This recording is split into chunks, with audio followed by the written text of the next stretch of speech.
Good morning guys. मेरी जो good morning है वो 5:30 बजे हुआ, एक बहुत ही 3-4 अलार्म के बाद। मैंने डिसाइड किया है कि आज से मुझे एक प्रॉपर वे में एक अपने सारे टाइम को, जो मंथ के लास्ट वीक जो बचे हुए हैं ना, इस मंथ के मार्च के, उसमें बहुत ही बेटरली एक स्ट्रैटेजिक वे में मुझे हर दिन यूटिलाइज़ करना है अपना हर एक दिन का हर एक टाइम को। मैं भी आप लोग में से ही एक हूँ। मुझे भी बहुत ज़्यादा अपनी नीट की प्रिपरेशन की और मतलब क्या बोलते हैं, बहुत ज़्यादा हेक्टिक हो रहा है, टेंशन हो रहा है। और गाइस, जैसा कि आप सबको पता है कि सिर्फ 40 डेज़ बचे हुए हैं। At this point of time बहुत सारे स्टूडेंट्स जो हैं वो डीमोटिवेटेड फील कर रहे होंगे। तो उनके लिए गाइस, कोई बात नहीं, डीमोटिवेटेड फील कर रहे हो, इट्स ओके, बट एकदम से गहरी सांस लीजिए और एकदम पॉजिटिव फील कीजिए। क्योंकि गाइस, डीमोटिवेशन से हमारा एनर्जी जो होता है वो सिचुएशन से फाइट करने का एनर्जी लो हो जाता है और फिर हम और ज़्यादा टाइम वेस्ट करते हैं। ये स्टूडेंट्स के केस में और होता है। जिस दिन हम डीमोटिवेशन मतलब गंदा फील करें, तो लो फील कर रहे हो, तो उस दिन क्या होता है, टाइम और वेस्ट हो जाता है ना। इसलिए एकदम झूठ मूठ का भी अगर पॉजिटिव लाने का मन कर रहा है मन में, तो पॉजिटिव लाइए। पॉजिटिव बहुत ज़रूरी है, एक तो पहला। अब नेक्स्ट बात कर लेते हैं वीडियो के बारे में गाइस कि 40 डेज़ हमारे पास बचे हुए हैं। कम नहीं होता है और ना ही ज़्यादा होता है, बट अगर गाइस, अगर आप अपना सिलेबस अभी तक कवर नहीं किए हो, तो सबसे पहला प्रायोरिटी ये देना है आपको नंबर 1 पे कि आप अपना सिलेबस कवर कीजिए। ओके, ऐसा नहीं है कि आप मॉक टेस्ट नहीं दोगे, सिलेबस भी कवर करते जाना है साथ साथ में, और प्रीवियस ईयर का और ऐसे मॉक टेस्ट भी देते जाना है। ठीक है गाइस, पहला बात तो ये हो गया।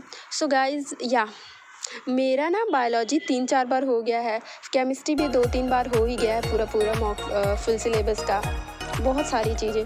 बट अब ये रह रहा है मेरा फिजिक्स। जो मेरे रेगुलर व्यूअर्स होंगे ना, जो मेरे साथ जुड़े हुए हैं, कुछ 90% मेरे जो ऑडियंस है वो नीट के ही है, तो उन्हें पता होगा कि मैं अभी भी still I am lacking in physics.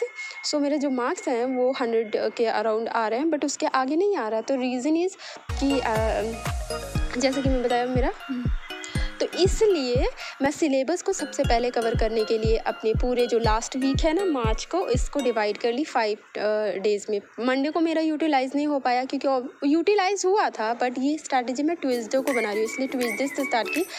तो मैं 21 से लेकर 25 तक बनाई हूँ। सारे चैप्टर्स मैं उसमें लिख ली हूँ कि किस दिन क्या क्या करना है, और मुझे सिर्फ वो चैप्टर पे बेस्ड क्वेश्चंस करना है गाइस। ठीक है, आई विल नॉट टेक मतलब उसको 2-3 घंटे का नहीं देने वाली हूँ। 2 घंटे हाँ विल बी इनफ हर एक चैप्टर के लिए। तो मैंने ऐसा ना बायोलॉजी के लिए नहीं किया, क्योंकि ऑब्वियसली उसका फुल सिलेबस ही दूंगी। अब मतलब जो भी है फुल सिलेबस ही का देने का मन करता है, और फिर जैसे भी रिवाइज करने का मन करता है मैं कर लूँगी, वो ईजी है। फिजिक्स का और केमिस्ट्री का बना ली हूँ, क्योंकि इसको करना बहुत ज़्यादा इम्पॉर्टेंट है। ठीक है, क्योंकि ऑब्वियसली मैं बताई ना कि मेरा बायोलॉजी हो चुका है, तो इसलिए मैं फर्स्ट में मैं ट्यूसडे को की हूँ मेजरिंग इंस्ट्रूमेंट जिसमें कि वर्नियर कैलिपर, स्क्रू गॉज और ये सब आ जाता है। फिर मैं सिग्निफिकेंट फिगर्स की, फिर इलेक्ट्रोस्टैटिक कैपेसिटर, ऐसे करके पूरे इंटायर सिलेबस को और एनसीईआरटी बेस्ड एमसीक्यूज करूँगी।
और इसी तरह से मैंने हर एक दिन को डिवाइड कर लिया केमिस्ट्री के लिए भी।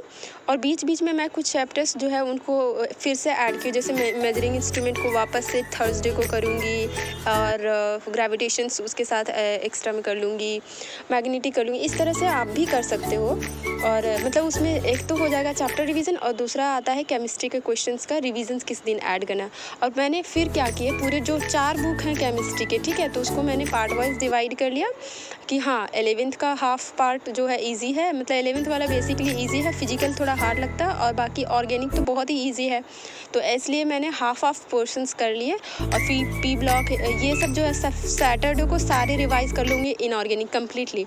और उसके पहले भी मैं मतलब ऐड कर दे रही हूँ कि इस दिन ये करना है, ये करना है, ये करना है। अगर मैं ना कम्युनिटी पोस्ट में इसको कम्युनिटी पोस्ट एक बार आप गाइस ज़रूर चेक कर लेना, उसमें मैं डाल दूँगी कि किस दिन मुझे कौन सा चैप्टर करना है। उसके साथ ही कंप्लीट कर लेंगे हम लोग, ठीक है। मैंने क्या किया है कि ट्यूसडे को पूरे जो ऑर्गेनिक पोर्शन है ना, जैसे कि chemistry in everyday life, polymers और एमाइंस, ये हाफ पोर्शन एसिड तक कर लूँगी। फिर नेक्स्ट हाफ को मैं ट्राई करूँगी कि फिजिकल वाला कुछ पोर्शन हो जाए, और फिजिकल के साथ साथ एक इजी सा केमिकल बॉन्डिंग्स का कॉपी से रिवाइज करने के लिए। फिर उसके बाद नेक्स्ट डे थर्सडे हो गया, तो उसमें मैं हाफ जो बच जाएगा इजी पोर्शन, जैसे एस ब्लॉक हो जाएगा, इनऑर्गेनिक्स हो जाएगा, तो वो करूँगी। फिर उसके बाद फिर से मैं कुछ जो हार्ड चैप्टर्स हैं, जैसे थर्मोडायनेमिक्स और इलेक्ट्रोकेमिस्ट्री, उसके क्वेश्चंस करूँगी। ऐसे करके मैं ट्राई करूँगी पूरा सिलेबस मेरा 80% एटलीस्ट इसमें हो जाए, केमिस्ट्री और फिजिक्स वापस से, ठीक है। अगर 1-2 चैप्टर किसी दिन नहीं होता है तो हम उसमें टिक नहीं लगाएंगे। क्या होगा कि नहीं लगाएंगे कोई दिक्कत नहीं है, एटलीस्ट हमारा पूरा 80% तो बना हुआ चार्ट का हो पाएगा ना।